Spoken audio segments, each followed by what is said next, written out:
اعوذ باللہ من الشیطان الرجیم بسم اللہ الرحمن الرحیم لقد کان لکم فی رسول اللہ اسوۃ حسنہ، بلا شبہ تمہارے لیے نبی پاک صلی اللہ علیہ وسلم کی ہستی میں بہترین نمونہ ہے۔ پھر نبی پاک صلی اللہ علیہ وسلم نے فرمایا کہ ان اصدق الحدیث کتاب اللہ و احسن الحدی حدی محمد صلی اللہ علیہ وآلہ وسلم، کہ بلا شبہ سب سے سچا کلام اللہ تعالیٰ کی کتاب اور سب سے بہترین طریقہ محمد رسول اللہ صلی اللہ علیہ وآلہ وسلم کا طریقہ مبارک ہے۔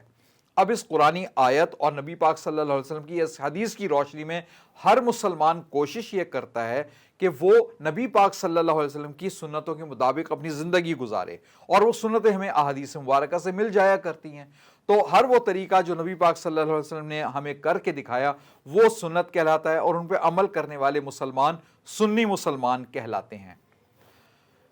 لیکن جناب، یہ جو قبر پرست فرقہ ہے یہ آپ کو سنیت کے نام پہ کس طرح سے دھوکے دیتا ہے، یہ غیروں کے طریقوں کو اٹھا کے ہمارے نبی پاک صلی اللہ علیہ وسلم کی سنت ظاہر کرنے کی کوششیں کس طرح کرتا ہے، وہ میں آپ کو دکھاتا ہوں۔ میں اکثر اپنی ویڈیو میں یہ آپ کو بتایا کرتا ہوں کہ یہ جو قبر پرست فرقہ ہے یہ انتہائی جھوٹا اور منافق ہوتا ہے۔ یہ لوگ کس طرح سے اپنی چال بازیوں سے لوگوں کو پھنساتے ہیں وہ ذرا میں آپ کو دکھاتا ہوں۔ پہلے اس کی ویڈیو کو ذرا غور سے پورا سنیے گا، اور پھر انشاءاللہ میں اس کا پوسٹ مارٹم کرتا ہوں اور آپ کو حقیقت بتانے کی کوشش کرتا ہوں۔ سنیں ذرا اس کو۔ داری صاحب نے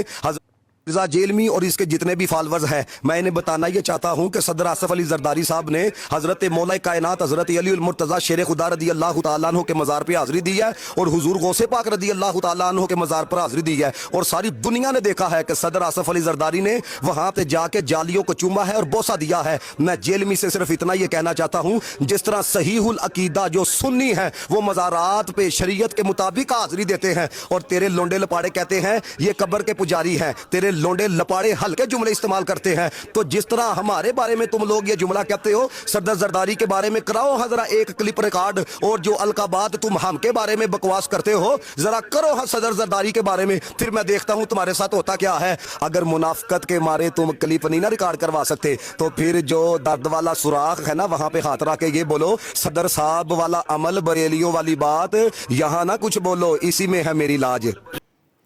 آپ نے سنا کہ یہ بیچارہ قبر چاٹنے والا جو بندہ ہے کس طرح سے بات کر رہا ہے، اس کو یہ کس طرح سے آپ کو دھوکہ دینے کی کوشش کر رہا ہے۔ آپ نے ان قبر پرست یا قبر چاٹ صاحب کی باتیں سنی۔ اب سب سے پہلی بات جو آپ نے ذہن میں رکھنی ہے وہ یہ کہ ہمارے نبی پاک صلی اللہ علیہ وآلہ وسلم نے قبروں کو پکا کرنے یا ان پہ عمارتیں یا مزار بنانے اور اس پر مجاور بن کے بیٹھنے کو منع فرمایا گیا ہے۔ چنانچہ یہ جتنے بھی مزارات وغیرہ تعمیر کیے گئے ہیں یہ ہمارے نبی پاک صلی اللہ علیہ وسلم کی صریح نافرمانی کرتے ہوئے کیے گئے ہیں۔ چنانچہ آپ لوگ دیکھ سکتے ہیں جب ہمارے نبی پاک صلی اللہ علیہ وسلم کی نافرمانی میں یہ مزارات بنائے گئے ہیں تو یہاں پہ دنیا جہان کی خرافات کی جاتی ہیں، دنیا جہان کا گند وہاں پہ آپ کو مل جائے گا۔ آگے یہ صاحب کہہ رہے ہیں کہ جو صحیح العقیدہ سنی ہوتا ہے وہ اسی طرح شریعت کے مطابق درباروں پہ حاضری دیا کرتا ہے جس طرح زرداری صاحب یہ چوما چاٹی کر کے کر رہے ہیں۔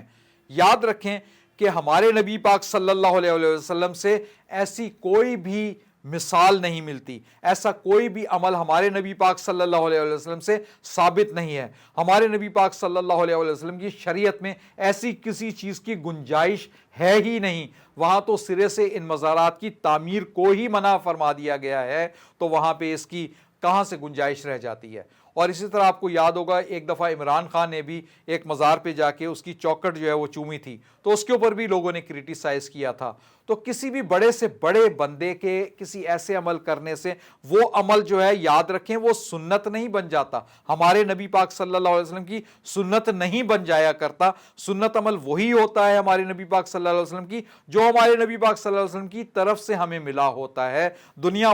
والے چاہے جو مرضی کرتے رہیں وہ ہمارے نبی پاک صلی اللہ علیہ وسلم کی شریعت کا حصہ کبھی بھی نہیں بن سکتا۔ اس کے لیے ضروری ہے کہ ہمارے پاس نبی پاک صلی اللہ علیہ وسلم کے عمل کی مہر ہونی چاہیے اس کے اوپر، ورنہ ہم اس کو سنت نہیں کہہ سکتے۔ اب یہ سنت آپ کے زرداری صاحب کی تو ہو سکتی ہے، ہمارے نبی پاک صلی اللہ علیہ وسلم کی وہ نہیں ہے۔ آپ کو آپ کے زرداری صاحب کی ایسی سنت مبارک ہوں، آپ وہ کرتے جائیں، ہمیں اس کا کوئی بھی ثبوت ہمارے نبی پاک صلی اللہ علیہ وسلم سے نہیں ملتا، یہ شریعت آپ لوگوں کو مبارک ہو۔